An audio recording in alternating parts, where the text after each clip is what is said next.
these are all great states that have phenomenal growth. I mean, you've got people that are leaving the New York area, the Chicago area, California. I mean, really like in droves, they're packing out of there. Hello, and welcome to Sink or Swim, a weekly podcast brought to you by RentSync, where we take a deep dive into the PropTech, multifamily, and rental housing industry. In each episode, we uncover the technologies and strategies used to help overcome operational challenges and increase the value of your multifamily investments. So, let's get into our conversation today. Welcome back to Sink or Swim. I'm your host, Nicolina Savelli, and on this podcast, I chat with rental housing industry experts to learn how you can reach more renters, sign more leases, and maximize the value of your assets.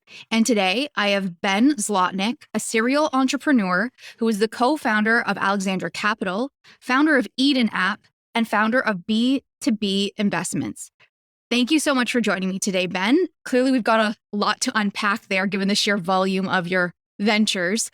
But before we do that, do you mind telling me a little bit and our listeners a little bit about your background and kind of what has led you to committing yourself fully to real estate and investing?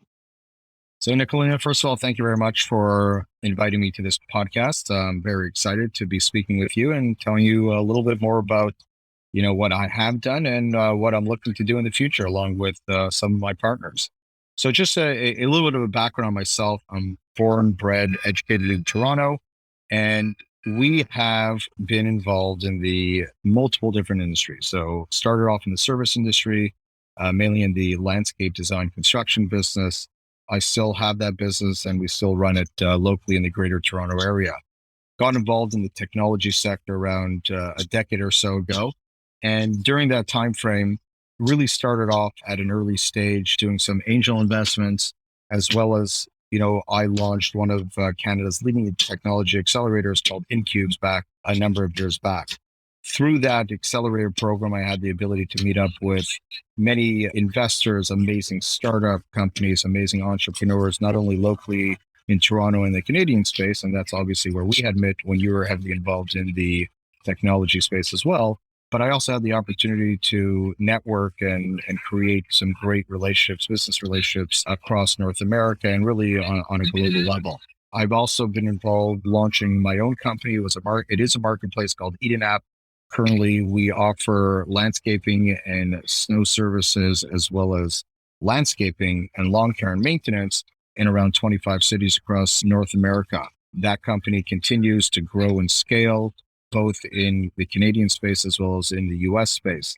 On top of that, like I mentioned earlier, I've been investing in multiple different sectors, mainly within the real estate space, along with the technology space. And very recently, or this past year, I got more involved on a day-to-day basis with Alexandra Capital, with myself and my partner, Mark Eichhorn, really continuing to grow our portfolio, both in Canada as well as in the US. Perfect. Thank you so much. And now I will preface this. Ben is in Orlando right now. He's at a resort. He's actually enjoying himself, and I've taken him away from his time away. So you may hear some background noise, everyone, but that's just me taking Ben away from family time, which I am really sorry about. But okay, so like you said, we originally connected about 10 years ago when you were the founder and CEO of Incubus, which was an accelerator for startups, but you've narrowed your focus a bit since then. Can you tell me some of the things you learned from some of the successful startups you saw coming through that, and why you saw a need for a kind of more property services tech? Is that kind of how that idea of Eden App came up, was through kind of your learnings from seeing technology companies come through that? Yeah, absolutely. So it's a great question. And again, Nicolina, I do apologize for that background noise. I told you. Oh, no worries. It's okay. Bouncing the basketball that hopefully he can stop that. But anyways, all good. With respect to, my background coming from the technology sector, but even prior to that, the service industry, the technology sector really opened my eyes to the open network and the open, the network centric capabilities that, you don't only have to do business in your own backyard, but there's an opportunity that you can look at it from a global perspective, and not necessarily only doing business globally, but also learning from others that work across the globe. So, that was a very interesting perspective. I really had worked with some amazing, amazing entrepreneurs, either whether they were, in Incubes itself, or they were just people that I had met, whether it was through conferences. We worked with so many different mentors, whether they were entrepreneurs or engineers or designers or investors, that really fascinating people, some of them extremely, extremely successful. And the opportunity around mentoring and coaching really allows, a startup founder or anybody for that matter to, bypass months of hard work by just having a great conversation with somebody that has gone through that process beforehand. So a lot of people like to say, well, fail fast and get in and get out. And that is right to a certain extent, but it's not necessarily only about failing. It's about, you pivot or you do something different. You look at other opportunities, you look at other revenue streams, and, how do you actually get out there and continue to grow your business? So I was doing that for quite a number of years, and that kind of segued myself into Eden App, where ultimately I amalgamated and I brought my two worlds together. So on the one side, had a large business in the landscaping and snow removal business. And on the flip side, I was heavily involved in the technology sector. So I was looking at ways as far as how do I merge my worlds together? And marketplaces, look at the Ubers and the Lyfts of the world. Obviously, that's one high level example, but ultimately you're taking a customer and you're connecting them with a contractor, a third party, and you are the platform in between. And I said, I've got the experience and the knowledge on the service side. I have the experience coming on the technology side. Not that I'm an engineer, but I have the operational experience. And that's how I kind of put the two of them together and had the ability to go out there and launch Eden. Perfect.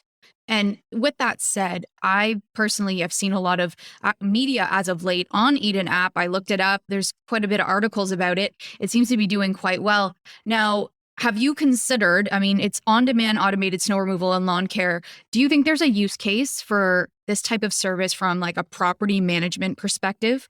For instance, having on-demand tech so that owners, operators can like get direct access to contractors at any time. I also, the other day, I saw someone complain on Facebook about how their landlord hadn't removed snow from the front of their apartment complex yet. So I'm just curious, if there's a way to speed that thing that's a timing and having that maintenance at their fingertips. I'm just wondering if there's a use case there as well. Yeah, so there's definitely a lot of opportunity, especially by connecting, technology and service-oriented business in whatever capacity that might be, whether it's landscaping, whether it's snow, whether it's electrical work, whether it's plumbing. Like there's a lot of opportunities that are out there, and this is Mhm. really across the globe. So the way that everybody looks at it is that today we work off of our phones and we work off of our computers.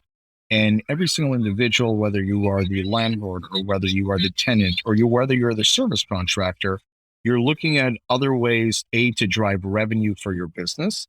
And at the same time, if you are the landlord, you're looking at efficiencies, or you're looking at, from a tenant's perspective is, I just had a flood in my bathroom because my toilet overflowed. Well, how do I get a service contractor out there to come and take care of this? So by a click of a button, the opportunity Mhm. within the real estate market is, I mean, there are so many things that are out there. I mean, even from a educational standpoint, right? We're an owner and we own many different types of asset classes, whether it's multifamily or student housing or industrial. And we have a team and we want to educate our team, right? So there are so many online tutorials that you can get by your phone or by the web that can train you. Or if you want to have, today there are so many pieces of software that are including artificial intelligence about how to read a lease and picking the nuances is that typically a human actually does. So the industry, and not only the real estate industry, but all industries are moving extremely, extremely fast in uploading and really taking advantage of the technology sector and the technology and of course the enterprise software that are coming on board into the industry. At the same time, you still have to have somewhat of that human touch. You still have to build out those relationships. So brokers have built out all of these different types of technology software programs and how do you look at deals and uploading and finding and looking. So there are many efficiencies, but at the same time, there are still that overall business relationship and communication that you still want to have in place for anybody that it is that you work. Fair enough. Yeah, that's a great summary of what we're seeing happening in prop tech. And and the market. Just curious, and it's not on my list of questions, but and I know I'm kind of catching you off guard, but is there a piece of technology for property management for multifamily that you feel has come out recently or has just recently kind of been brought to your attention that you feel is really going to kind of grow, expand, or has been really useful to you personally? So it's a great question. I would say, as a individual that's, let's call it a bit of a deal junkie. So I look at deals all Okay. right, and I look at it across multiple states and cities and provinces.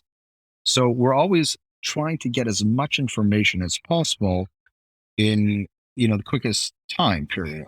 So Right. there are great softwares that are out there. So if you look at, let's say, companies like CoStar Mhm. gives you the ability to give you the numbers, the summary, the analytics, the owners. I mean, there are a number of other software pieces that are out there very similar. You have a company called Actovio that is very, I would say, specific to the tri-state area. You've got Yardi Matrix. Of course, every company that's managing are working with companies like Appfolio or Agora or also Yardi. So there are many pieces of software that today you moved completely away from the pen and paper, and you moved completely away as far as how you look at deals, right? So for us, the information when we look at a deal is at our fingertips. And it's the first thing that we will do because we're doing our research immediately. Of course, you have to then go ahead, you have to analyze it, you have to underwrite it, you have to do everything that you typically will do. But, Of course. there are other pieces of software on the underwriting aspect of it. So you're going to go and take those pieces of software, plug in your numbers, and then they're going to spit back to you through their artificial intelligence and everything else that they have engineered and built out that is going to give you the best possible answer that you want to get at the quickest and the shortest period of time. Right. And that's obviously, I'm sure, contributed to your ability to kind of get more doors faster and make close deals faster than you've ever been able to before. I feel like people through COVID have looked for these solutions more readily than they have in the past. So, which I mean, the real estate industry is just booming, obviously, as of late. And landlords are kind of the bad guys, but it's, that's just the way investments work and inflation. So, now, I want to talk about your real estate investing. And you shared with me that Alexandra Capital has a mixed portfolio. Obviously, that's been key to success during this pandemic. With commercial properties taking a hit, how do you feel about commercial real estate right now? And are you still investing in commercial real estate?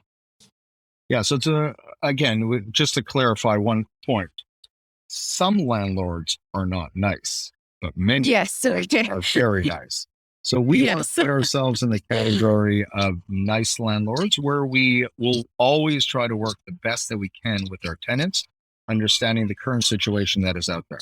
So as far as commercial real estate, I mean, there's a number of different, types of commercial real estate that you want to look at, right? Are you looking at shopping plazas? Are you looking at office buildings? Are you looking at multifamily? Are you looking at condominium? I mean, there are industrial, there are so many different asset classes that might be categorized within, what commercial real estate is. But either way, we look at all types of real estate. I would say the way that we would place ourselves is that we're opportunistic. We'll take any type of deal that we look at in a particular region, we'll understand it, we'll learn it, and we'll look at the numbers. And if the numbers make sense and are LPs, we know what they actually look to invest in. If that's the case, then we'll move forward with it. So we don't tie ourselves down. And that's Sure. really what gives us the ability to grow, not only locally in a market, but really across any market that we might look at. Right. And with that said, have you considered purchasing commercial under the umbrella of commercial and converting to residential? I know we're going to talk a little bit about the hotel in Vegas, which I think it falls under commercial for the most part, but like, what are you doing with kind of those types of investments? Are you sticking with what the business model was before? Or are you willing to kind of transform and convert? Yeah. So one of the things that we look at is, when I mentioned, opportunistic, we look at opportunities, right? So what is that opportunity? So for example, we just did a deal in Vegas, and the deal in Vegas was a 200 unit extended stay hotel. And the opportunity over there is around understanding, can you convert that into a multifamily type of property? In this case, that is exactly what we did. So we took this property, we converted it into a multifamily, and now we've moved away, obviously, from the hotel business, and we're now running it as a multifamily property. And of course, there are certain items and let's call it a checklist that have to go in place. So you need to have kitchenettes in there. You've got to have, all the amenities that are needed for somebody to live there long term versus there for a day or a couple of days.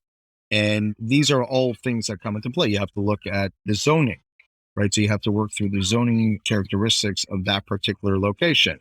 You have to deal with a zoning board. You have to deal with planners. You have to deal with architects. So yes, there's a lot more, let's call it heavy lifting. There's hair on the type of deal, but that's the opportunity for us where we take something that's a little bit more difficult, sometimes more difficult, and it's not cookie cutter. And how do you create something that will then give you more value down the road because you have the creativeness to do something a little bit outside of the box?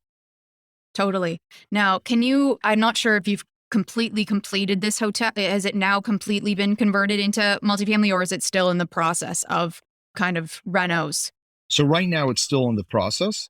In the process. Yeah, Okay. we're still in the process of it and we're working towards it. But listen, Las Vegas right now is probably one of the hottest markets, Totally. across North America. And there's obviously in every city, right? You've got supply and you've got demand. In some cases, you've got oversupply and under demand. And in some cases, you've got over demand and under supply. Like what you hear so far?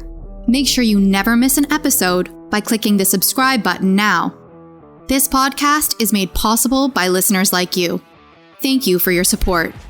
Now let's get back to the show. Can you share what markets you're currently focused on, why you're focused on those markets, what is kind of the most appealing trends in those markets that you're looking at? I mean, every market kind of has its own pros and cons, but yeah, if you don't mind sharing kind of what your goal is and what things kind of say that's a green light, that's a red flag. Yeah, so I would say like this, the markets that we look at are all areas that are typically going to be growth markets, right? So if there's population growth, so for example, if you look at, and again, I'm going to take the Canadian side out of the equation just for right now, because we live here, it's our own backyard. Yeah. So we will always continue to look locally and in and around the greater Toronto or the GTA. So, if you look at the US, some of the markets within the US have just exploded, right? So if you look at Florida's, Texas, Carolinas, Alabama, Tennessee's, these are all great states that have phenomenal growth. I mean, you've got people that are leaving the New York area, the Chicago area, California. I mean, really like in droves, they're packing out of there. So the opportunity to really look at population growth, industry, I mean, look at cities like Austin and Phoenix, the amount of large technology companies that are opening up offices and literally bringing in thousands of employees. They all need a place to live. They all need a place to work. And the growth is just phenomenal. So we've identified quite a number of states and cities and areas within those cities that are going to have those type of opportunities. And once we've identified that, we hone in, we work with local brokers, we call up owners directly, we go door knocking. And I'm not going to say that it's easy. Nothing's easy. I mean, we work hard. We work hard and then we go to Orlando and we play hard. That's fair. That's fair. How difficult has that been connecting to the US and people in the US and making those, with COVID, obviously travel's been a little bit restrictive, having those one-on-one conversations. Obviously, you've had to adapt a little bit. How has that been for you, that experience of making deals happen in the US versus Canada? So I'll tell you like this, the advantage to today's world with Zoom or apps like this really allows you to connect with people anywhere. Wherever you want to go, whatever you want to do, you can connect with people. And people understand it, right? So there really is not an issue in understanding. Now, when you're looking at real estate, which is an actual asset, right? It's not software. Exactly. Yeah. You do want to go and you not want to, you have to go and you have to look at it. You have to see it. So I would say at the beginning of COVID, obviously that just was not a possibility. So sometimes you got to arrange for other people to go and see it on your behalf. But since, the Okay. borders have opened up and you have the ability to fly, of course, you have to go through, what the government wants you to do, whether you like it or not. And you go and you check it out. So, if we find a property and we like it and we underwrite it and we get it under contract, or, we've got everything in place, then we'll go out there right away and we'll have a look at it and we'll tour it and we'll see, if everything that they're telling you is actually there, or we'll see if there's something that's under the hood that is not supposed to be there. So you've got to actually go out and see it. There's no deal that we would ever do without actually taking a look and seeing the property. That's good advice, because I know that throughout this, a lot of people have done or considered doing that. And, I don't have a lot of assets, but I can't imagine, buying a property. Even when you tour a property, you think you know what you're walking into and you think but until you really get in there, you don't know what you're signing up for. So it's really crucial, if this is investment, people's money on the line, you kind of have to do that due diligence at the very least, is go see it or have someone go see it and tour it. So I know in the rental space, a lot of people are, signing leases, signing tenant agreements without actually going into the property itself. And I think that obviously that's a little bit different because it's not their own asset that they have to deal with. And if things go awry, they've got a landlord that they hopefully will fix what is required to fix. So it's a little bit of a different scenario for that. So I think that in that case, people can still continue to operate on in the rental industry that way, but definitely in the investing space, it's wise to see and feel what you're actually signing up for. Now, I think I skipped a bunch of questions, but are there any other projects besides the hotel that you're kind of working on? And I kind of wanted to touch on just the US versus Canada in general, in terms of the growth and what you're seeing in the market. You've mentioned that the US has got a lot of opportunity. Do you see the same opportunity in Canada, or do you think that, there's something not too clear yet as to what's going on in Canada in the real estate market? Yeah. So I would tell you that there's fundamentally, real estate is very similar, whether it's in Canada or whether it's in the US. Now, of course, there are items that are just different. So, for example, in the Canadian space, we really have not had a real downturn since, the early 90s, as opposed to in the US, 2008, the market crashed. Exactly. Yeah. Mm-hmm. And even previous to that, right, the technology crashed, the early 2000s. Mm-hmm. So that, high level, that's a big difference. So if you look at Toronto itself, the cap rates that you're looking at are going to be in some cases, in the high 2s or low 3s.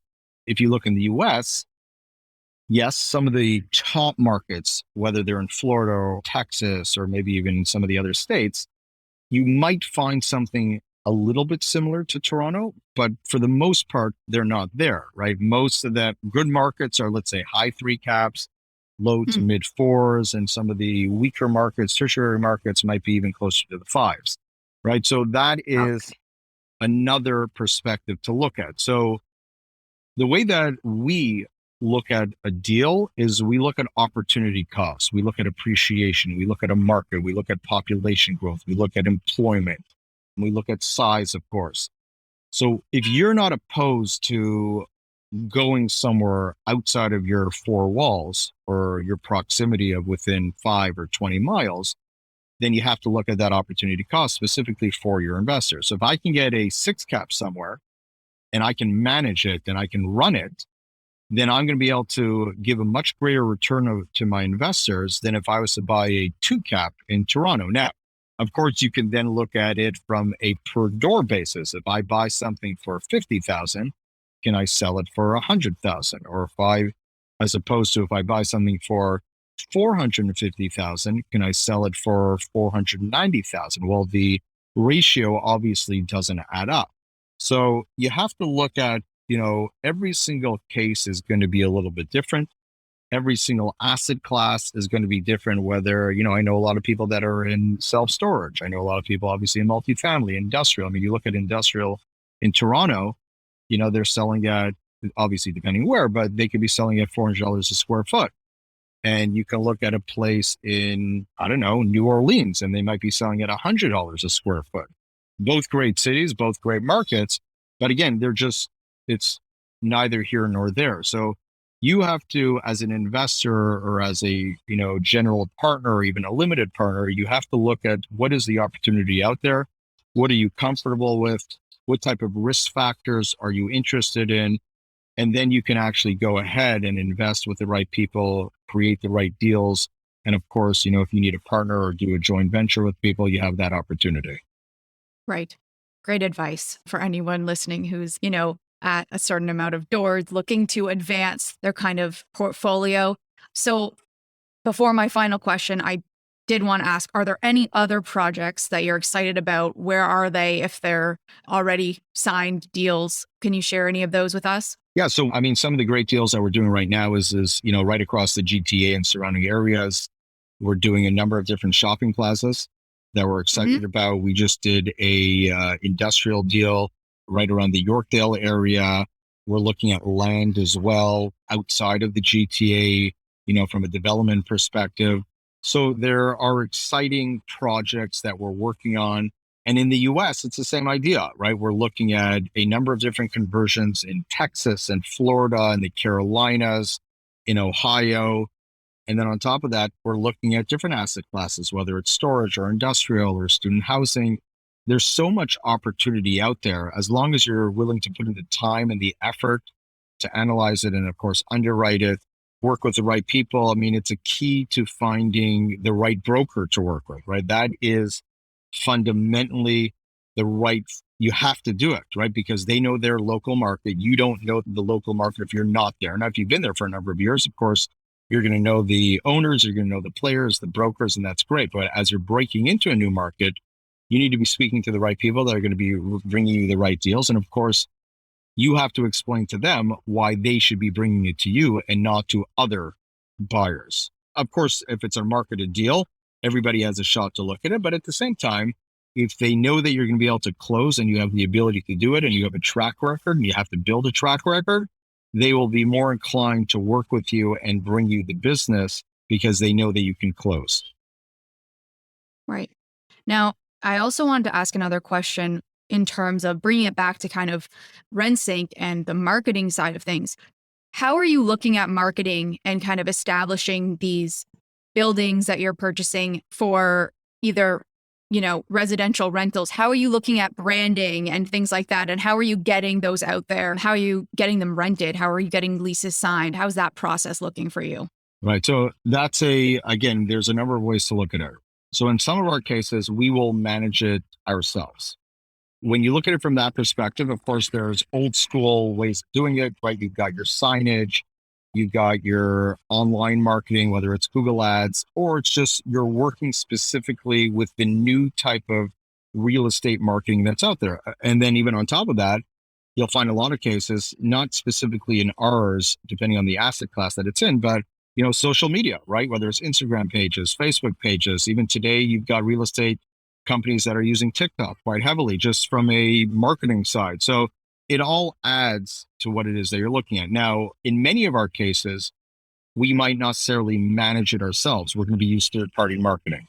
And you've got a lot of the big players and the local players, and they've got their systems all set up. And of course, before we go into a deal or we bring in a third-party management, we will look at everything that they're doing and we'll look at their experience, we'll look at their current portfolio, and we'll get a clear understanding of, their occupancy and their tenant and, their sign-up process. So there are many ways to kind of skin the cat, so to speak, and understand how you're going to actually go out there and lease it up based off of whether or not you're going to be managing it yourself, whether your partner is going to be managing it, or whether or not you're going to bring in third-party management.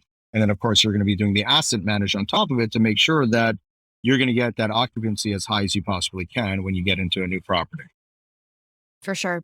Now, in terms of, marketing, like in Toronto versus marketing in the US and some of the other, do you feel like you need to go locally to get a good sense of those people knowing that market better than the one in Toronto versus the one in Austin? Do you feel like that's kind of what you have to do, is find local help? Or do you think that with the agencies and the people that you've connected with, they've got a good scope of how to market things on a North American scale? And so I would say that, no, we would always look locally. There's no question about it. Right. So, we're in the GTA, so we'll manage locally because we know the market, we understand it, we know who the players are. And, if we have to move, let's say, for example, one tenant, to another property, if possible, if that's an opportunity, and because that just makes business sense, and we'll do that. But as far as, if we're in a market that is outside of our four walls, we will always work with somebody that is local. So whether or not that means somebody that we will do a JV with and they're local to the market and they can manage it, then great. Or whether that means that you're going to work with a third-party management. And I'm not saying that third-party management is not a national player. They could be a national player, but they've got to be very localized with their managers in that particular area. So if somebody's a manager in New York and they have a shop in, let's say, Austin, but they're not actually in Austin, and they kind of like fly back and forth, that's not something that we will work with. We would only work with somebody that's set up as a shop locally to that particular property. That makes sense. That's great insight, I think, for us as well. And I know that a lot of who we work with are third-party managers, and they do exactly what you just said. They've got people everywhere, and they kind of understand each of their markets individually and bring the key players to the table when necessary. So my actual last question is for you today, is anyone looking to connect with you, where can they find you, Ben? So the best place to connect with me is on LinkedIn. Look myself up, Ben Zlotnick. You can find me very easily. I've been on it quite a bit. I would say that I'm fairly active on it, but I communicate. And there's a lot of things that I love to connect with new people. I believe in that open network. I believe that there's opportunity by meeting new people. And of course, always reconnecting with people that you've met in your past. I believe heavily in mentoring and coaching because that's the way that the world goes. And if I can help you, never expect anything in return, but life's a big circle. So do good things and good things happen to you. That's the way that I look at it. Awesome. Well, Ben, thank you so much for sharing all your knowledge and insight with us and taking the time to join me on your vacation on this episode of Sink or Swim. And until next time, keep swimming. You've reached the end of another episode of Sink or Swim. Make sure to visit us at rensync.com/podcast to access show notes, key takeaways, and where you can sign up to our newsletter to receive free bonus content. If you found value in this show, please also remember to rate, review, and subscribe. Don't forget to join us next week for another episode. Thanks for listening.